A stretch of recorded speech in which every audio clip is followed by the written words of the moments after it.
Hello students, this is my next video lecture, and this video lecture will be based on importance of coordination compounds and complexes. कि in what kind of areas you use coordination compounds. Okay, coordination compounds have many applications. Okay, and we will discuss those applications one by one. First application is in analytical chemistry. Analytical chemistry is that chemistry which do analysis of unknown compound. This is used to analyze unknown. Okay, and in analytical chemistry you have two type of analysis: qualitative, quantitative. In qualitative, it tell us about presence of a particular type of ion in the solution, कि कोई particular type of ion इस solution में है भी या कि नहीं है. For example, मान लो आपको पता लगाना है कि whether in this solution nickel plus 2 ion is present or not, then you will do qualitative analysis. Okay, but if you want to know the amount of nickel plus 2 ion present in that particular solution, कि इसमें nickel plus 2 ion कितने हैं, okay 1 मोल है, 2 मोल है, 3 मोल है, amount पता लगानी है, उस तरह की एनालिसिस को हम कहते हैं quantitative analysis. Okay, in which amount we will have to calculate amount, and in case of qualitative we just want to know the presence of a particular type of ion. Okay, now coordination compounds have application in analytical chemistry in both parts, qualitative as well as quantitative. Okay, let us do some example of qualitative analysis. Okay, first one is detection of nickel plus 2 ion. Okay, ये कहाँ use होती है nickel plus two ion की detection के लिए. Salt analysis में use होता है कि सॉल्ट्स में निकल के सॉल्ट्स भी होते हैं. तो अगर हमें पता लगाना हो कि किसी सॉल्ट का जो कैटायन है वो निकल प्लस टू आयन है कि नहीं है, for that we will do qualitative analysis of nickel plus 2 ion. And in case of detection of nickel plus 2 ion, what we do, we add ammonical DMG. What is full form of DMG? Dimethyl glyoxime. And here it is, this is the structure of DMG. Okay, this is DMG. Okay, and what happened, the salt, I had taken here the example of nickel chloride, in which the nickel plus 2 ion is present. Okay, in solution of that salt you add DMG and ammonical DMG, means you add ammonium hydroxide and dimethyl glyoxime. So if nickel is present, then there is formation of this complex nickel DMG2, nickel DMG2, this complex. This is called as the nickel dimethyl glyoxime, and this complex of nickel is insoluble in water and red in color. Okay, and red in color. So it means if nickel plus 2 ion is present in the solution, then on adding this and this to the solution you will get red precipitates, and those red precipitates is of nickel dimethyl glyoxime, because nickel dimethyl glyoxime is insoluble in water and is of red color. Okay, so if your solution will have nickel plus 2 ion, then you will observe red color precipitate on adding ammonical DMG. Ammonical DMG means ammonium hydroxide and dimethyl glyoxime. So this is how the detection of nickel plus 2 ion done. Okay, now next example is detection of cobalt plus 2 ion. Okay, how cobalt plus 2 ion during the salt analysis is detected. This is detected by using ammonium thiocyanate. This is the formula of ammonium thiocyanate, SCN. Okay, what happened, the cobalt plus 2 ion of the salt reacts with ammonium thiocyanate first, and it form cobalt dithiocyanate, and then that cobalt dithiocyanate again react with two molecules of ammonium thiocyanate and produce this complex.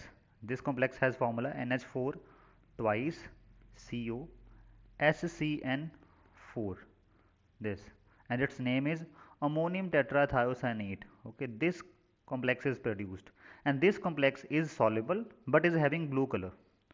So if on adding a suspected solution which is suspected that it can have cobalt plus 2 ion, when you add ammonium thiocyanate to it, then on carrying out these two-step reaction, you will get, if the cobalt plus 2 ion is present, you will get blue coloration, and that blue coloration is due to the formation of this ammonium tetrathiocyanate cobaltate 2. Okay, and if the blue coloration happens, it means your compound is having cobalt plus 2 ion in it. There is also one more method to detect cobalt plus 2 ion, that is by adding potassium ferricyanide. Its IUPAC name is potassium hexacyanidoferrate 3, but its common name is potassium ferricyanide. This, okay. When you add a unknown solution which is suspected that it is having cobalt plus 2 ion in it, when you add potassium ferricyanide to it, then if the cobalt plus 2 ion is present, then this reaction is happened. Okay, this reaction is happened, that this will formed. Okay, and if this will formed, okay, you have to give its IUPAC name. ये आपने खुद करना है, ये आप मेरे को बताओगे कमेंट करके कि what is its name. Okay, so it has reddish brown color. It means on adding to a suspected solution, when you add potassium ferricyanide, and you will get reddish brown coloration, that indicates that the solution is having cobalt plus 2 ion in it. Okay, this is how the cobalt plus 2 ion is detected. And next is detection of Fe plus 3 ion, ferric ions. Okay, for detecting ferric ions, you add potassium ferrocyanide. Okay, you have to tell me its IUPAC name. Potassium ferrocyanide. If a salt containing Fe plus 3 ion, and to this salt solution you add potassium ferricyanide, then there is formation of this ferrocyanide, okay, which is having Persian blue color. So if on adding potassium ferrocyanide to an unknown solution, you get Persian blue coloration, then it means the salt present in the solution is having Fe plus 3 ion in it. Okay, that is the test for Fe plus 3 ion, and you have to tell me its IUPAC name. Okay, and last is detection of Zn plus 2 ion. How we detect zinc plus 2 ion? Same, we use potassium ferrocyanide for detection of Zn plus 2 ion also. Okay, if the salt solution carrying Zn plus 2 ion, when you add potassium ferrocyanide to it, you will get bluish white precipitate of this complex. You have to tell me its IUPAC name. It means if on adding potassium ferrocyanide to an unknown solution, you get bluish white precipitates, it means that solution is having Zn plus 2 ions in it. But if you are getting Persian blue coloration, not precipitate, Persian blue coloration, it means the solution is having Fe plus 3 ions in it. It means you use potassium ferrocyanide to detection of Fe plus 3 ion as well as for detection of Zn plus 2 ion, but the observation obviously that will be different for Fe plus 3 ion, that is Persian blue coloration, and if the solution is having Zn plus 2 ions, then it will be bluish white precipitate. Okay, in case of this Persian blue coloration, not precipitate, remember it. And in case of Zn plus 2 ion, there is bluish white precipitate formation is there. Okay, so next application in qualitative analysis is sodium nitroprusside test. This is the test which we had studied in +1 organic chemistry. Okay, those organic compounds containing sulfide, S2 negative, sulfur. Okay, when you add sodium nitroprusside to it, then there is formation of, this is the component of the sodium this is nitroprusside, sodium is not written here, nitroprusside is this, and when two sodium ions are present as a counter ion, then that is called as the sodium nitroprusside. Okay, this complex ion combined with sulfide ion, and there is formation of this. Okay, and this complexes have purple coloration. This is purple color complex. It means on adding sodium nitroprusside to the substance containing sulfide ion, if the solution turns purple color, turns into purple color solution, it means the solution is having sulfide ion present in it. Similarly, there is a very important test for nitrates. Nitrate is NO3 negative. Okay, for nitrates, in case of salt analysis, which is called as the brown ring test. Okay, and in case of brown ring test, what we do, we prepare a solution of freshly prepared solution of ferrous sulfate and solution which is having to be suspected that it contain nitrate ion. Okay, that solution, okay, you have a suspected solution of nitrate, you don't have confirmation that it is having nitrate in it, but it is suspected.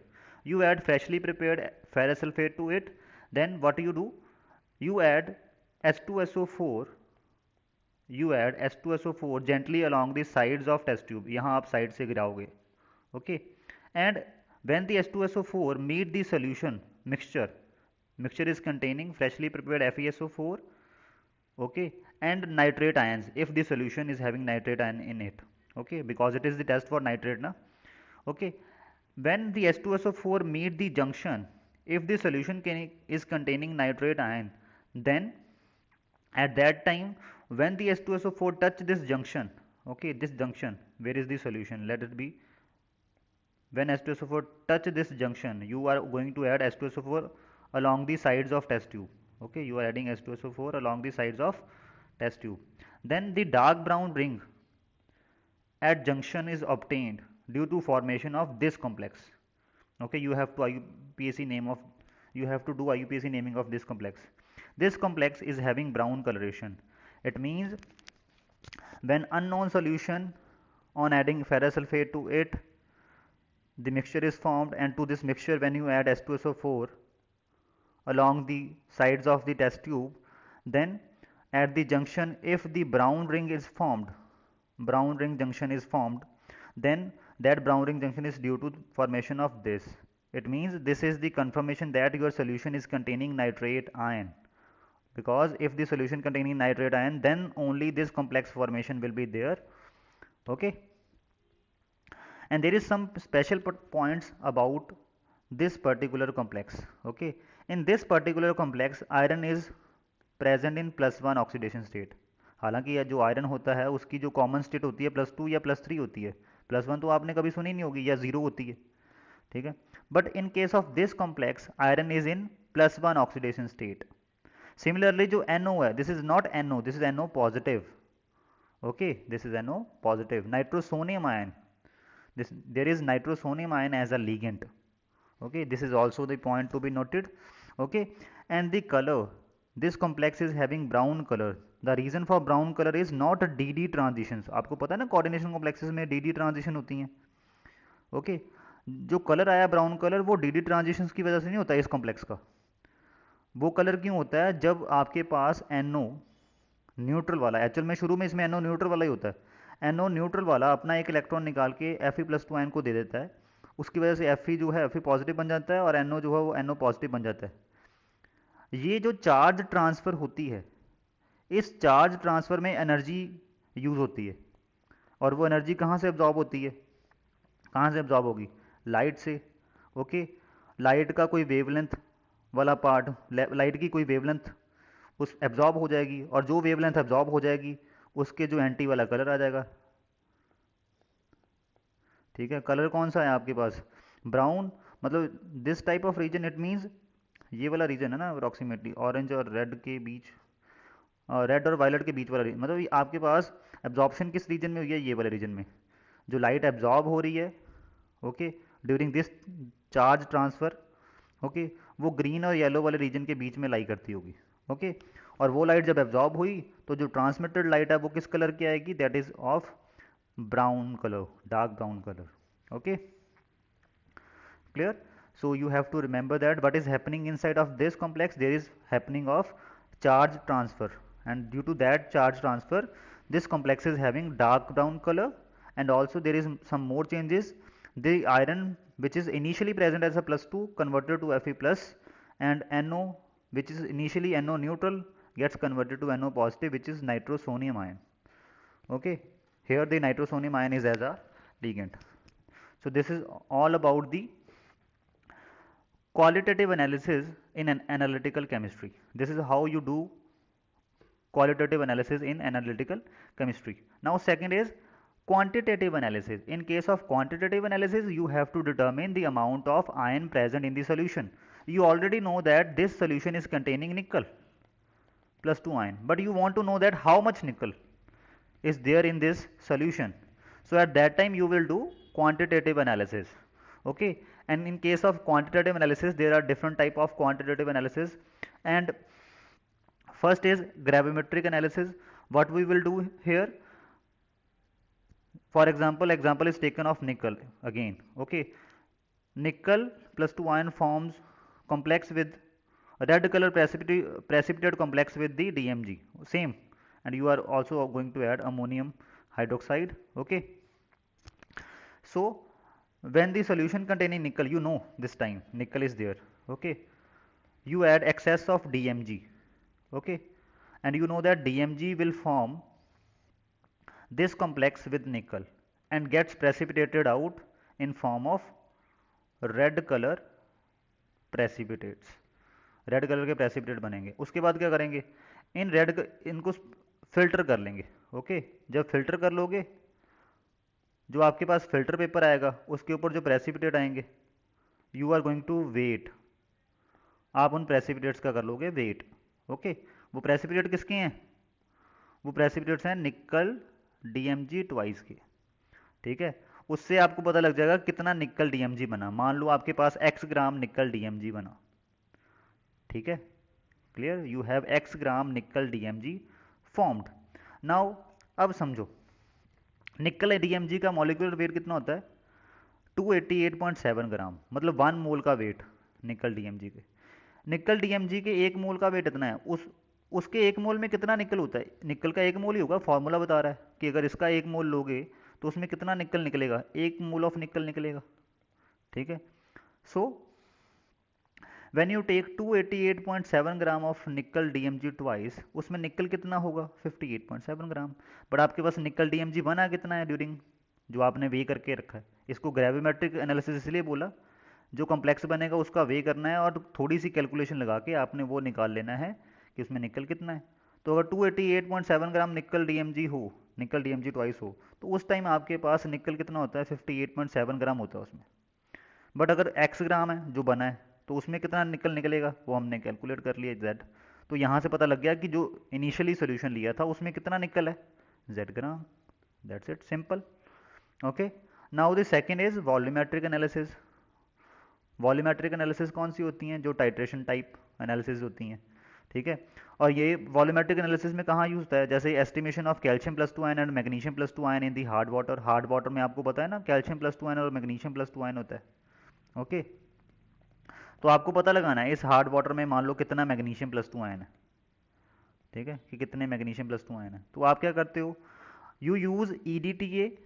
EDTA क्या है, ethylene diamine tetra acetate. This is ethylene diamine tetra acetate. Okay, clear, ethylene diamine tetra acetate. और EDTA 4 negative, ये क्या है, ये एक hexadentate ligand है. This is hexadentate ligand. Okay, and eriochrome black T is used as a indicator. So what happen when the solution containing magnesium plus 2 ion, which is hard water you can say, okay, when you add EDTA, then what happen, EDTA form complex with magnesium plus 2 ion, and this is the general formula of complex. EDTA is written here like this in short form. Okay, clear. and 2H positive ion is liberated. EDTA में actual में 4H positive ion liberate करने की capability होती है, but जब EDTA alone is there, जब EDTA अकेला होता है तो उस टाइम वो सिर्फ 2H पॉजिटिव आयन जो हैं उसको लिबरेट करता है. 2H पॉजिटिव आयन जो हैं वो एक तरह के नॉन आयनोजेबल होते हैं शुरू में उसमें. हाँ, जब उसको मैग्नीशियम प्लस 2 आयन के सोल्यूशन में डाला तो हुआ क्या, उसने अपने वो 2H पॉजिटिव आयन भी रिलीज कर दिया और उनकी जगह मैग्नीशियम को आने दिया, और this complex is formed. Okay, clear. ये होता है जब आप सोल्यूशन कंटेनिंग Mg+2 आयन में EDTA डाल देते हो. ठीक है, ये तो होगी बात कि होता क्या है. ठीक है, मैग्नीशियम और ईडीटीए के बीच में क्या होता है। अब समझते हैं कि इसमें वॉल्यूमेट्रिक एनालिसिस कैसे करी जाती है। This solution containing Mg+2 ion, जिसमें Mg+2 आयन है, उस सोल्यूशन में आप एरिक्रोम ब्लैक टी डाल देते हो।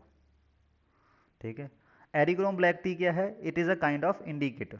इंडिकेटर होते हैं ना वॉल्यूमेट्रिक एनालिसिस में। तो आपके पास होगा क्या, आपने उस पर्टिकुलर सोल्यूशन में जिसमें Mg+2 आयन है उसमें आपने एरिक्रोम ब्लैक टी डाल दी। ठीक है, which is indicator. Eriochrome black T जो इंडिकेटर है वो Mg+2 आयन के साथ जाके चिपक जाती है, कॉम्प्लेक्स बना लेती है। ठीक है, एंड दिस कॉम्प्लेक्स जो Mg+2 आयन और इंडिकेटर के बीच में बन गया, this complex is having red in colour. ठीक है, रेड कलर का कॉम्प्लेक्स बनता है। ठीक है, so this complex is form. तो इनिशियली ये सोल्यूशन जो है वो रेड कलर का होता है।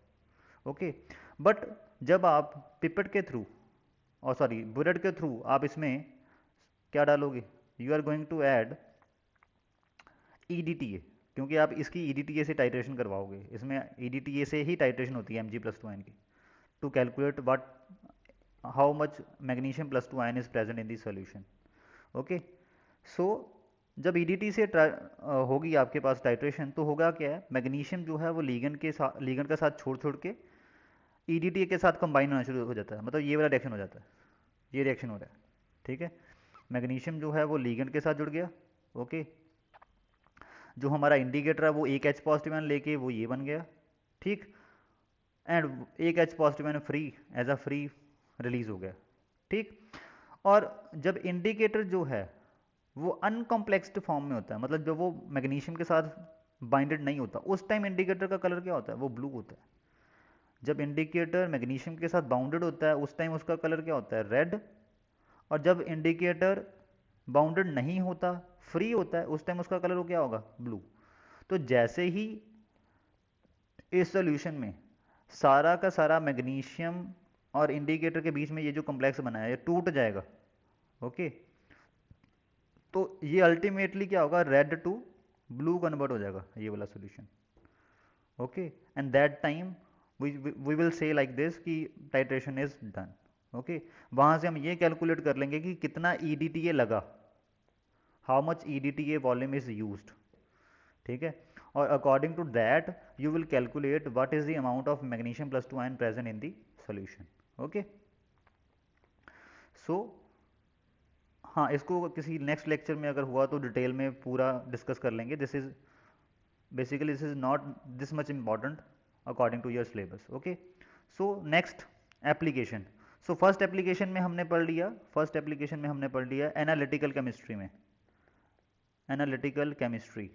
In case of analytical chemistry आपने ये पढ़ लिया कि कोऑर्डिनेशन कॉम्प्लेक्सेस की क्या इंपॉर्टेंस है। मेटलर्जी, ठीक है, in case of metallurgy there is also coordination compound equally important. Okay, for example extraction of metal में, क्लियर, जैसे सिल्वर और गोल्ड की एक्सट्रैक्शन कैसे होती है, the ore of silver reacts with sodium cyanide which is a leaching agent. Okay, leaching agent for silver. Okay, and the silver and sodium cyanide form this complex, this is soluble complex. Okay, तो जितना भी ओर में silver होगा, okay, वो सारा silver जो है वो कॉम्प्लेक्स बना के एक सोल्यूशन की फॉर्म में आ जाएगा, और this solution is containing this complex. Okay, और उसमें जितनी भी इम्प्योरिटीज़ होंगी वो नीचे सेटल हो चुकी होंगी प्रेसिपिटेट की फॉर्म में। उसके बाद आप इसको फिल्टर कर लोगे, फिल्टर करने के बाद जो सोल्यूशन होगा उसमें सिर्फ ये वाला कॉम्प्लेक्स प्रेजेंट होगा। ठीक, अब इससे आपने गोल्ड को बाहर, सिल्वर को बाहर भी तो निकालना है, वो कैसे करोगे, इस कॉम्प्लेक्स में उस सोल्यूशन में Zn+2 आयन डाल दो, there is displacement reaction, there is formation of this complex and silver get precipitated out. Similarly for gold, gold की लीचिंग भी कैसे करते हो, आप उसमें KCN डाल देते हो और साथ में एयर पास करवाते हो, O2, यहाँ ठीक कर लेना O2। Okay, clear, and water तो होता ही है सॉल्यूशंस में, and there is formation of this complex. Okay, और ये जो गोल्ड का कॉम्प्लेक्स बन जाएगा उसमें से गोल्ड कैसे निकालोगे, फिर उसमें जिंक डाल के, ओके, आप क्या करोगे, जिंक डाल के उसमें से गोल्ड को बाहर निकाल दोगे, this is simple. Okay, So the role of this is the role of coordination compound concept in case of extraction of metal, in case of metallurgy. Okay, so this is next. Now next, in case of purification of metal also there is important role of coordination compounds. जैसे Mond process, in case of Mond process, nickel is heated with carbon monoxide at temperature 350 Kelvin. Okay, and there is formation of this complex, nickel tetracarbonyl. Nickel tetracarbonyl is volatile. Okay, so the nickel, let us take, आपने मान लो impure निकल लिया था, उसमें impurities हैं, आपने क्या किया, उस निकल को कार्बन मोनोऑक्साइड के एटमॉस्फेयर में हीट किया 350 केल्विन पे। जितना भी इसमें निकल होगा, जितना भी इसमें निकल प्रेजेंट है, ये इम्प्योर निकल है ना, इम्प्योर निकल, इसमें जितना भी निकल प्रेजेंट है, दैट फॉर्म्ड निकल टेट्रा कार्बोनेट, उसने क्या किया, निकल टेट्रा कार्बोनिल बना लिया, सॉरी कार्बोनिल। और वो जो निकल टेट्रा कार्बोनिल होगा वो गैस की फॉर्म में बनेगा, ये वॉलेटाइल है, this formed in gases state, यहाँ पे साथ में आप ऐड कर लो गैसेस। ओके, और उस गैस को आप सेपरेट कर लोगे। ओके, जो गैस निकलेगी that is going to get separated, उसको एक जगह कलेक्ट कर लोगे निकल टेट्रा कार्बोनिल को, ठीक है। एंड देन जब आप उस गैस को 450 केल्विन पे हीट करोगे तो the nickel and carbon monoxide gets separated again, उसकी डिकम्पोजिशन भी इजीली हो जाती है। ओके, तो निकल निकल जो है उसमें जितना भी निकल होगा, कार्बन मोनोऑक्साइड अलग हो जाएगी और निकल जो है वो आपके पास प्योर फॉर्म में निकल आ जाएगा, प्योर निकल। Okay, this is the application of coordination complexes in purification. ये भी एक्सट्रैक्शन ऑफ मेटल्स में हम पढ़ते हैं। Okay, general principle and isolation में ये रिफाइनिंग में आता है। This concept you will study in refining. Okay, next is in biological systems coordination complexes are very very important in case of biological systems. How? plants में जो green pigment होता है which is called as the chlorophyll, वो क्या होता है, उसमें क्या होता है, उसमें coordination compound होता है मैग्नीशियम का। जो हीमोग्लोबिन होता है, हीमोग्लोबिन क्या होता है, सबसे पहले हमारा ब्लड जो है वो रेड कलर में का क्यों दिखता है, because our blood contains haemoglobin. Haemoglobin is a kind of protein which is present in our blood. और हीमोग्लोबिन में होता क्या है, haemoglobin is a coordination compound of iron. Okay, इनके बड़े कॉम्प्लेक्स स्ट्रक्चर है, वो मैं अभी आपको दिखाता हूँ। Okay, but we are not going to discuss those in detail, बस आपको एक बार थोड़ा आइडिया होना चाहिए कि haemoglobin contains iron, okay, and haemoglobin is having coordination compound of iron. And similarly vitamin B12 is having coordination compound of cobalt. vitamin B12 में क्या होता है, coordination compound of cobalt होता है। okay, now let us see their structures. this is the chlorophyll. okay, ये बड़ी सी एक ring है, इसको पायरोल रिंग बोलते हैं। ओके, और इसमें जो है ये मैग्नीशियम सेंटर में प्रेजेंट है और उसके साथ क्या हो रहा है, ये डेटिव बॉन्ड बन रहे हैं। Okay, clear? So this is the structure of chlorophyll. Similarly, hemoglobin के केस में, in case this is the structure of hemoglobin, hemoglobin के केस में ग्लोबिन जो है वो प्रोटीन चेन होती है, उसकी डिस्कशन नहीं कर रहे हैं हम। उसमें एक हीम ग्रुप होता है, हीम ग्रुप जो है वो कोऑर्डिनेशन कंपाउंड की एक एग्जांपल है। ठीक है, this word is made up of two parts, haemoglobin, globin is protein part, ठीक है, क्लियर, वो ऑर्गेनिक पार्ट होता है, और उसके साथ जो है ये जुड़ा होता है, ये हीम ग्रुप, और haem group is example of coordination compound. और उस कोऑर्डिनेशन कंपाउंड में क्या होता है, सेंटर में आयरन प्रेजेंट है। Okay, similarly there is vitamin B12, vitamin B12 is coordination compound of cobalt. देखो कोबाल्ट जो सेंटर में है और उसके साथ डेटिव बॉन्ड बन रहे हैं। Okay, clear? So this is the structure of chlorophyll, vitamin B12 and haemoglobin. You can take screenshot of this. Okay, so this is the importance of coordination compounds in biological system. Okay, as catalyst, coordination compounds are very very good catalyst also.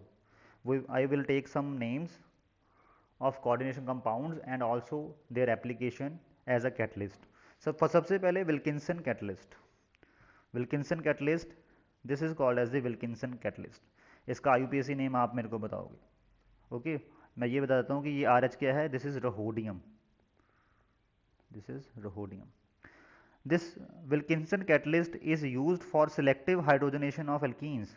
Selective hydrogenation of alkenes का मतलब क्या है? जैसे मान लो, and पहले पढ़ लेते हैं. Only alkene और you can say double bond present at the end gets hydrogenated. मान लो आपके पास एक बड़ी सी चेन है डबल बॉन्ड वाली, double double double double double, ठीक है. उसमें ये 5 डबल बॉन्ड है, बट आप चाहते हो कि सिर्फ ये वाला डबल बॉन्ड और ये वाला डबल बॉन्ड इसकी हाइड्रोजनेशन हो, सेंटर वाले जो हैं ये हाइड्रोजनेट ना हो. तो eight that time what you will do, you will do hydrogenation. Hydrogenation का मतलब क्या होता है? हाइड्रोजन ऐड करवाना.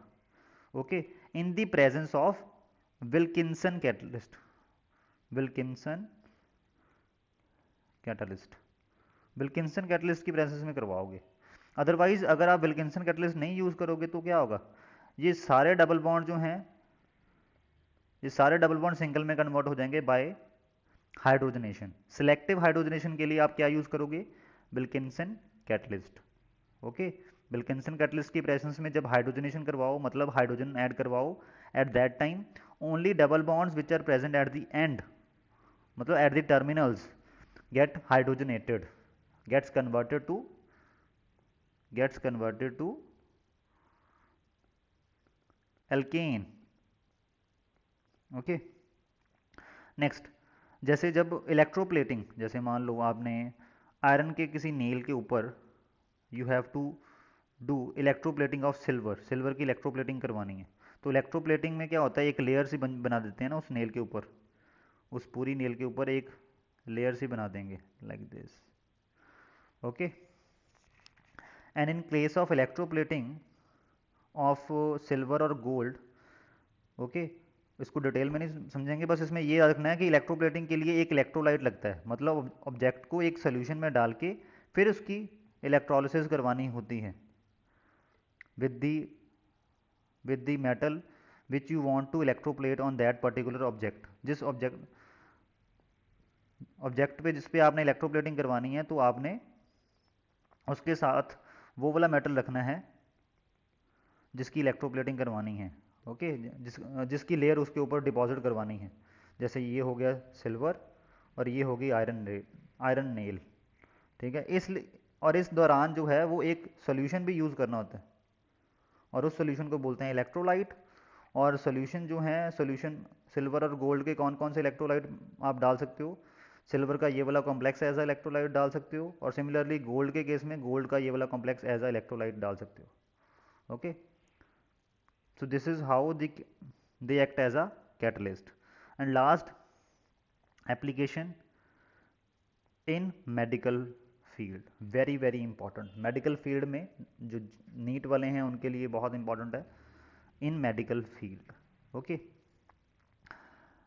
बाल, ब्रिटिश एंटी ल्यूसाइट, ये क्या है? This is a ligand, this is a chelating agent. ऐसा लीगेंट जो किलेशन करवाए. किलेशन का मतलब क्या होता है? मेटल के साथ रिंग प्रोड्यूस करे जब कोऑर्डिनेट होगा तो, ठीक है. ब्रिटिश एंटी लूसाइड जो है उसका स्ट्रक्चर ये है. ओके, इसका यूजेस कहाँ पे होता है? किसी को मान लो आर्सेनियस पॉइजनिंग हो गई है, उसने गलती से आर्सेनिक कंज्यूम कर लिया है, या मान लो उसको जहर दे दिया गया है जिसमें आर्सेनिक है. देन यू यूज़ बाल. वो क्या करेगा? आर्सेनिक के साथ कॉम्प्लेक्स बना के उसको बॉडी से बाहर निकाल देगा थ्रू यूरिन और सम अदर फॉर्म्स. ओके, वैसे ही मरकरी पॉइजनिंग के लिए भी बाल की यूजेज होती है, ठीक है. गोल्ड पॉइजनिंग के लिए भी बाल की यूज होती है. लेड के लिए, कैडमियम के लिए, बिस्मथ के लिए. ओके, ये सभी जो मेटल्स हैं ये एक्सेस में अगर हमारी बॉडी में हो जाएं तो ये these are dangerous for us. Okay, तो इनकी एक्सेस में, या मान लो किसी पॉइजन में आर्सेनिक वाला पॉइजन है, उसमें से आर्सेनिक को बाहर निकालना है, तो यू आपकी बॉडी में से वो उस एक्सेस आर्सेनिक को बाहर निकालना है, वी विल यूज़ बाल. British anti-lucite, which is a chelating agent. Okay, it will form stable complexes with the particular metal. Okay, and that stable complexes is flushed out of the body through urine or maybe some other uh, through other paths. Okay, in form of vomit or etc. Okay, second is EDTA. EDTA used for lead poisoning. अगर किसी को lead poisoning हो जाए, lead is very very poisonous metal for human body, उसमें उसको क्या करते हैं, EDTA की डोजेस देते हैं. उससे क्या होता है, जो lead है वो EDTA के साथ कॉम्प्लेक्स बना के एक स्टेबल कॉम्प्लेक्स बनाता है और यूरिन के थ्रू बाहर आ जाता है. ठीक है. सिमिलरली आपके पास एक कॉम्प्लेक्स है प्लेटिनम का, दैट इज सिज प्लेटिन. इसका आईयूपीएसी नेम आप मेरे को बताओगे, cisplatin. It is called as the anti cancer agent. Cancer की जो ड्रग्स होती हैं उसमें ये यूज़ होता है. ठीक है, this is anti cancer agent. Okay, so that's it. So we had studied 5 basically 6 application, 6 importance of coordination compounds. One is in analytical chemistry, and in this we studied both part, qualitative and quantitative. Okay, now then after in case of metallurgy, then after in case of purification of metals, then biological systems as a catalyst, and in medicinal field. These are some fields in which coordination complexes are used. There are many more, but these are the most emerging fields in which coordination compounds are used. Okay, now I am going to provide some additional information. Okay, ये कुछ concepts हैं जो examination point of view से important है. So एक सबसे पहला concept additional information में, कोबाल्ट प्लस 3 आयन जो होते हैं वो कोबाल्ट प्लस 2 आयन वाले कॉम्प्लेक्सेस से ज़्यादा स्टेबल होते हैं. कोबाल्ट प्लस 3 के जो कॉम्प्लेक्स होते हैं वो कोबाल्ट प्लस 2 के कॉम्प्लेक्सेस से ज़्यादा स्टेबल होते हैं. Reason behind it, crystal field splitting energy के अकॉर्डिंग. ठीक है, जब कोबाल्ट प्लस 3 स्प्लिट अप होता है, कोबाल्ट प्लस 3 की जो इलेक्ट्रॉनिक कॉन्फ़िगरेशन होती है वो D6 होती है और कोबाल्ट प्लस 2 की होती है D7. ठीक है, क्लियर. जब लीगेंड की प्रेजेंस में कोबाल्ट आयन की, कोबाल्ट प्लस 3 आयन की स्प्लिटिंग होगी तो दो लेवल बनेंगे, T2G और EG. Okay, clear. और इसके केस में क्या होता है, जब D6 बनेगा तो T2G फुली फिल्ड हो जाएगा. ओके, और क्रिस्टल फील्ड स्टेबलाइजिंग एनर्जी अगर कैलकुलेट करेंगे तो नीचे कितने इलेक्ट्रॉन आए हैं, 6, 2 2 4 2 6, 6 इलेक्ट्रॉन्स. तो 6 into और नीचे वाला T2G ऑर्बिटल की एनर्जी क्या होती है, -0.4 डेल्टा नॉट. और साथ में पेयरिंग, 3 पेयर बने ना, 1 2 3, साथ में पेयरिंग करवाने के लिए जो एनर्जी लगी 3p वो. ठीक, तो टोटल एनर्जी कितनी आ गई crystal field stabilising energy, that is comes out to be -2.4 delta not plus 3p. This is crystal field stabilising energy. Negative का मतलब होता है एनर्जी रिलीज होना, और जितनी एनर्जी रिलीज हो कॉम्प्लेक्स उतना ही स्टेबल होता है. ठीक है, और अगर कोबाल्ट प्लस 2 आयन वाले कॉम्प्लेक्सेस की बात करें तो कोबाल्ट प्लस 2 की होती है D7 कॉन्फ़िगरेशन. ठीक है, इसके केस में T2G तो फुली फिल हो जाएगा, उसके बाद जो एक इलेक्ट्रॉन बचेगा that should have to promoted in EG. Now crystal field stabilising energy कितनी बन रही है, कैलकुलेटेड. EG का जो ऑर्बिटल होता है उसमें जो इलेक्ट्रॉन आएगा उसका पर इलेक्ट्रॉन कितनी एनर्जी रखेगा अपने में, 0.6 delta not. This is the amount of energy stored in every electron present in EG. Okay, so now the crystal field stabilizing energy for cobalt plus 2 complexes is T2G में कितने electron हैं, 6 into -0.4 delta not. Pairing कितनी करवाई, 3 pair plus 3p. और EG में जो electron present है उसकी वजह से कितनी एनर्जी बनेगी, +0.6 डेल्टा नॉट. जो T2G में है उनकी वजह से नेगेटिव हो रही है, EG वाले इलेक्ट्रॉन की वजह से पॉजिटिव हो रही है. तो आपके पास टोटल एनर्जी क्या आ जाएगी इस बार, -1.8 delta not plus 3p. And this energy is less in value than this energy. ठीक है, क्रिस्टल फील्ड स्टेबलाइजिंग एनर्जी जितनी ज़्यादा नेगेटिव मीन्स उतनी ही ज़्यादा एनर्जी रिलीज हुई है ड्यूरिंग द कॉम्प्लेक्स फॉर्मेशन, और जितनी ज़्यादा एनर्जी रिलीज होती है उतनी ही stability. It means cobalt plus 3 ion are very very much stable than cobalt plus 2 ion. So cobalt plus 3 ion के जो कॉम्प्लेक्सेस होते हैं they are very very stable as comparison to cobalt plus 2 ion. ठीक है, तो उन complexes में जो कोबाल्ट प्रेजेंट है उसकी रिडक्शन कोबाल्ट 2 प्लस 2 में, क्योंकि उन कॉम्प्लेक्सेस में कोबाल्ट प्लस 3 में है.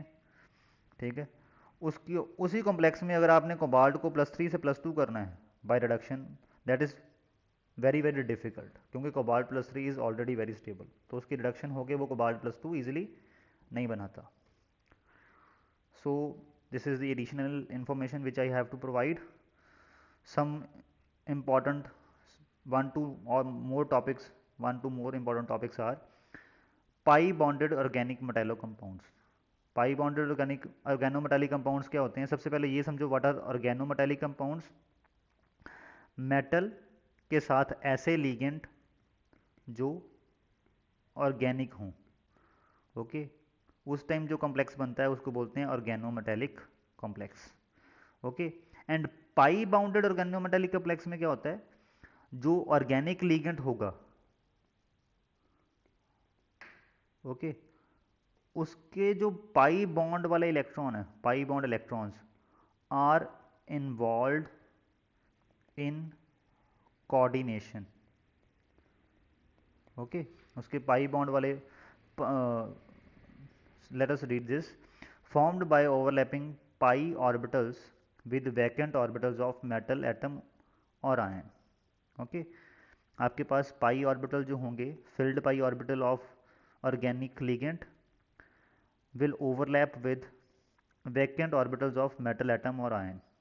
Okay, for example Zeiss salt. Okay, Zeiss salt में क्या होता है? प्लेटिनम, 3 क्लोराइड आयन और 1 एथीन. ओके, एथीन में पाई बॉन्ड होता है and its structure will be like this. Ethene में ये जो पाई बॉन्ड वाले 2 इलेक्ट्रॉन होते हैं, ये डबल बॉन्ड में ये 2 इलेक्ट्रॉन जो हैं, these 2 electrons are pi bond electron. Okay, these 2 electrons are involved in the coordination. Okay, these 2 electrons are involved in the coordination. Okay, और जितने भी पाई इलेक्ट्रॉन, या आप बोल लो कि जितने भी कार्बन एटम जिन पे वो पाई बॉन्ड के इलेक्ट्रॉन स्प्रेड हुए हों, जैसे इसमें ये 2, 1 और 2, these 2 carbon on which these pi electrons are spreaded. Okay, तो आप उसको कैसे लिखोगे? ईटा लिख के उसके ऊपर 2. ये 2 क्या डेजिग्नेट करेगा कि वो जो पाई बॉन्ड था वो कितने नंबर ऑफ कार्बन एटम्स के बीच में स्प्रेड हुआ पड़ा था, वो जो पाई बॉन्ड वाले इलेक्ट्रॉन थे. इसको एक और एग्जांपल से समझते हैं. सैंडविच कंपाउंड में हम पढ़ते हैं फेरोसिन और डायबेंजीन क्रोमियम. फेरोसिन के केस में ये स्ट्रक्चर है फेरोसिन का. ये क्या है?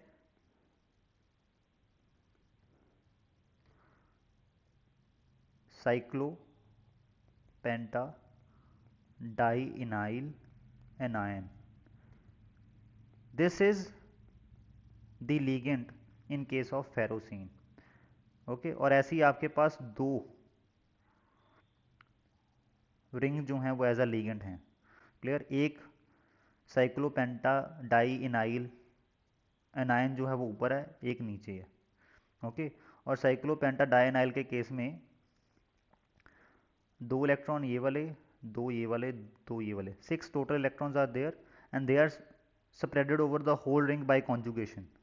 ओके, सो ये रिंग अपने 6 के 6 इलेक्ट्रॉन Fe के जो एम्प्टी डी ऑर्बिटल्स हैं उनमें देती है फॉर बॉन्डिंग. सिमिलरली नीचे वाली भी. ठीक है, तो इसलिए इसको क्या लिखा? फेरोसिन का फॉर्मूला यहाँ पे करेक्ट ठीक कर लो, यहाँ पे 2 आएगा because there are 2 rings, 1 2.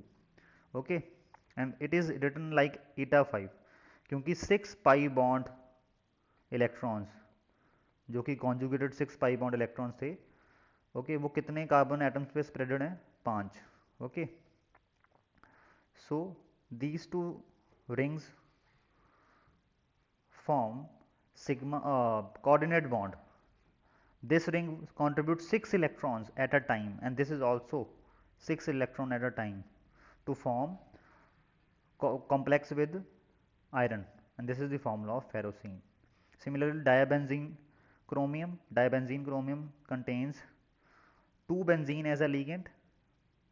Okay, and in case of benzene there are 6 carbon atoms and there are 6 pi electrons which are spreaded over the ring by conjugation okay, और ये दोनों बेंजीन रिंग्स जो हैं वो क्रोमियम के साथ